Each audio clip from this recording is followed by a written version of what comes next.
Hey everyone, welcome back. Something we all think about is family, right? And how to build one that's full of love. So today we're diving deep into building a loving family, the foundation of a happy life. I gotta say, this piece really got me thinking. It's such an important topic. And I think what resonated with me is how the source really emphasizes that it takes work. Yeah. It's not always easy, especially in today's world, to create that kind of loving environment. Right. It's not like love just magically happens on its own. That this piece really kind of dispels that myth. I mean, we put so much effort into our careers, our hobbies, but what about our families? Exactly. And the source makes this really interesting point. It talks about how that foundation of a loving family is actually crucial for everything else in life. It impacts our well-being, our happiness, even how future generations experience the world. It's powerful stuff. Okay, so let's unpack that a little.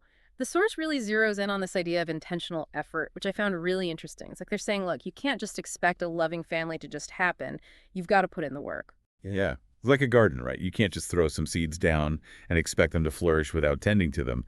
Families need that same care and attention. It's easy to get caught up in the busyness of life and forget to nurture those relationships. That's so true. We've all been there, right?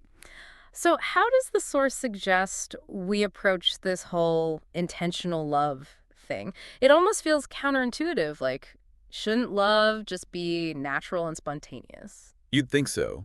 But the source argues that modern life, with all its distractions and demands, makes it really easy to be physically present with our families, but emotionally checked out.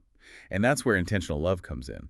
It's about making a conscious choice to be present, to be engaged, to really connect with the people we love. I love that being emotionally present. It's not just about being in the same room, right? And I think that's a big takeaway for me. It's about creating that space for genuine connection. Absolutely. And that resonates so much with me because one of the things the source describes is this idea of a loving family as a safe haven. And who wouldn't want that? A safe haven? I love that. But they don't just leave us with this warm, fuzzy feeling, right? They actually give us the tools to build it. Right. They lay out these 6 key steps. Yeah. Practical things we can do every day to cultivate that love and connection. And the first one, which feels especially relevant today, is all about making quality time a priority. Which is so much easier said than done, especially in our hyper-connected world, right? I mean, how many of us are guilty of scrolling through our phones while having dinner with our families? Or half listening to our kids while we're checking emails? I know I'm guilty of it sometimes. We all are. It's so easy to get sucked in. But this source really challenges us to create those pockets of time where we're truly present, fully engaged with our loved ones, no distractions. I love that. So it's not just about being physically present, but truly being there, engaged. And one detail that really resonated with me is the source's emphasis on eliminating distractions, especially technology. It's like putting those phones away, turning off the TV, and just being with each other. Exactly. It's amazing how much even just putting your phone in another room can change the dynamic of an interaction. And the source gives a great example. It doesn't have to be complicated.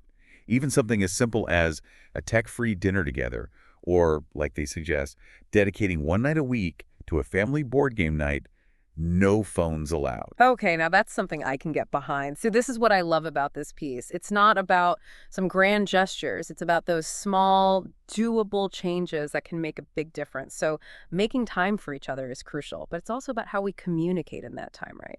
And Yeah. step 2 delves into that, open communication. Seems pretty straightforward, but the source goes way deeper than just talking to each other. What were your takeaways on that? Well, and that's just it. It's not just about talking. It's about really listening. Yeah. And I mean truly listening, hearing what your family members are saying, not just waiting for your turn to talk or jumping in with solutions. So it's about more than just the words being said, right? It's about creating that space where everyone feels safe to express themselves, share their thoughts and feelings, even the messy ones. Yes.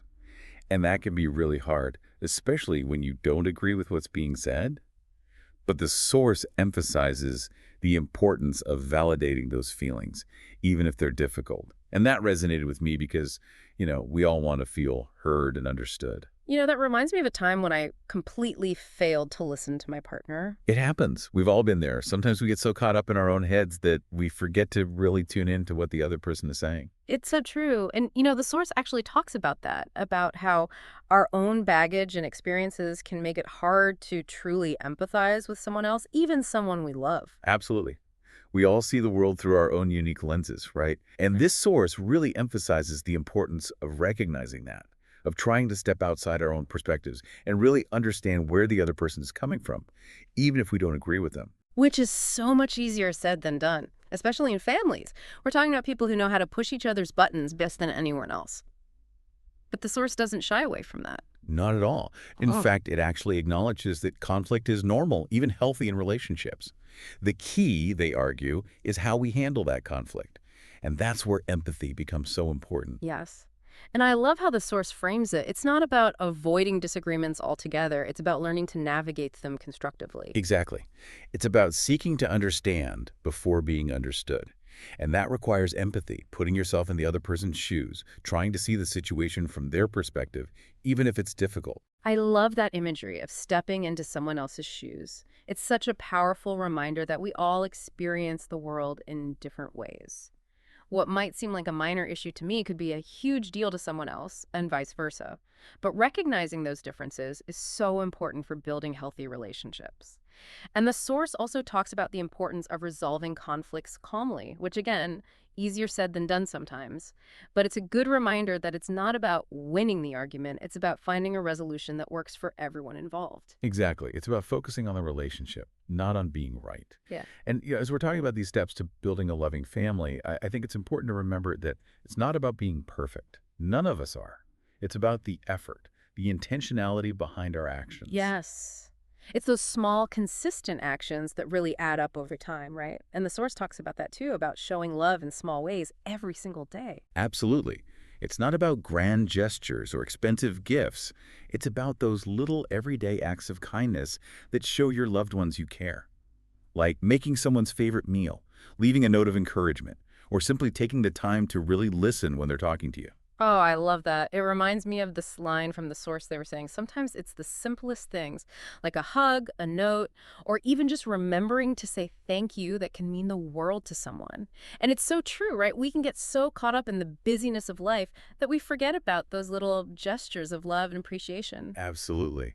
It's about being present in those small moments, putting down your phone, making eye contact, really tuning into what the other person is saying. Those micro moments of connection are so important. They really are. It's like weaving together all these tiny threads of love and appreciation to create something strong and beautiful, something that can withstand the inevitable storms of life. I love that analogy. And, speaking of weaving things together, one of the steps the source talks about is building traditions and celebrating together. What are your thoughts on that? I love that idea. Traditions are so powerful, right? Whether it's a weekly game night, a special way you celebrate birthdays, or even just a silly inside joke, those traditions create a sense of shared history, a sense of belonging. Exactly. They become part of your family's unique identity. Those traditions create memories that you'll cherish for years to come. And it's interesting. The source also talks about how those traditions can actually help families navigate difficult times. Oh, absolutely. If you've got those positive rituals to fall back on, it can provide a sense of stability and comfort during challenging times. It's like having this shared language, a shared history that strengthens those bonds even when things are tough. Exactly. And that speaks to the incredible resilience that a loving family can provide. It's knowing that no matter what you're going through, you've got this support system, this safe haven to come back to. And, that brings us to the final step. The source highlights leading by example, which I think is so crucial. Right. Because it's one thing to talk the talk, but it's another thing entirely to walk the walk, to actually embody those values and behaviors that we want to see in our families. Absolutely. Actions speak so much louder than words, right? Right. If we want our kids to be kind and compassionate, we have to model those qualities in our own lives. If we want them to communicate openly and honestly, we have to do the same. It's so true. We're always teaching, whether we realize it or not, right? Our kids are watching us. They're learning from how we interact with the world, how we handle our emotions, how we treat others. It's true, though, isn't it? Like, it can feel like a lot of pressure sometimes to always be on, Right. to be that positive role model, even when we're struggling. Oh, absolutely. It's like, hold on a second. I'm still figuring things out myself. I mean, I'm not always the most patient or understanding person in the world. What happens when we mess up? Because let's face it, we're all human. We're going to make mistakes, lose our patience, say the wrong thing. Exactly. We're not perfect. And, the source actually addresses that. It's not about being this perfect parent or partner or child. It's about the effort, the intention Yeah. behind our actions. And it's about what we do when we do mess up, because it's going to happen. Right. It's about how we model those values, even when it's hard, even when we're not at our best. It's about showing our families that it's okay to not be perfect. What matters is that we keep trying, that we keep learning and growing. And, as I was reflecting on this whole deep dive and all these great steps the source outlines, it made me wonder, in those moments when those buttons are being pushed, when we're feeling stressed or overwhelmed, how do we actually model that love and understanding? That's the real challenge, isn't it? Because it's one thing to talk about it, but it's another thing entirely to actually live it out, especially when things get tough. Exactly. So how do we do it? How do we show up as our best selves, even when we're not feeling our best? Well, for me, I think it starts with self-compassion. We have to extend that same grace and understanding to ourselves that we're trying to give to our loved ones. It's like that saying, you can't pour from an empty cup. Oh, that's so good.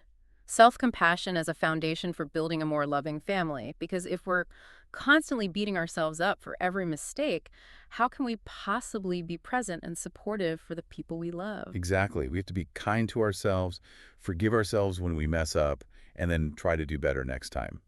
This whole conversation has been so insightful, and it really leaves me feeling hopeful. Like, building a loving family, it's not this impossible dream. It's something we can actively work towards every single day. It really is. It's about those small, consistent actions, those micro moments of connection that add up over time to create something truly special. And it's okay if it's messy sometimes. It's about the journey, right? The striving, the learning, the growing together. And on that note, I think we've reached the end of our deep dive. A huge thank you to our expert for sharing their incredible insights. It's always a pleasure chatting with you. The pleasure was all mine. And to you, our amazing listeners, thank you for joining us on this journey. We hope this deep dive has given you some food for thought. Remember, building a loving family, it's not about perfection, it's about progress. Even small steps taken with intention and love can make a world of difference. Until next time, keep diving deep.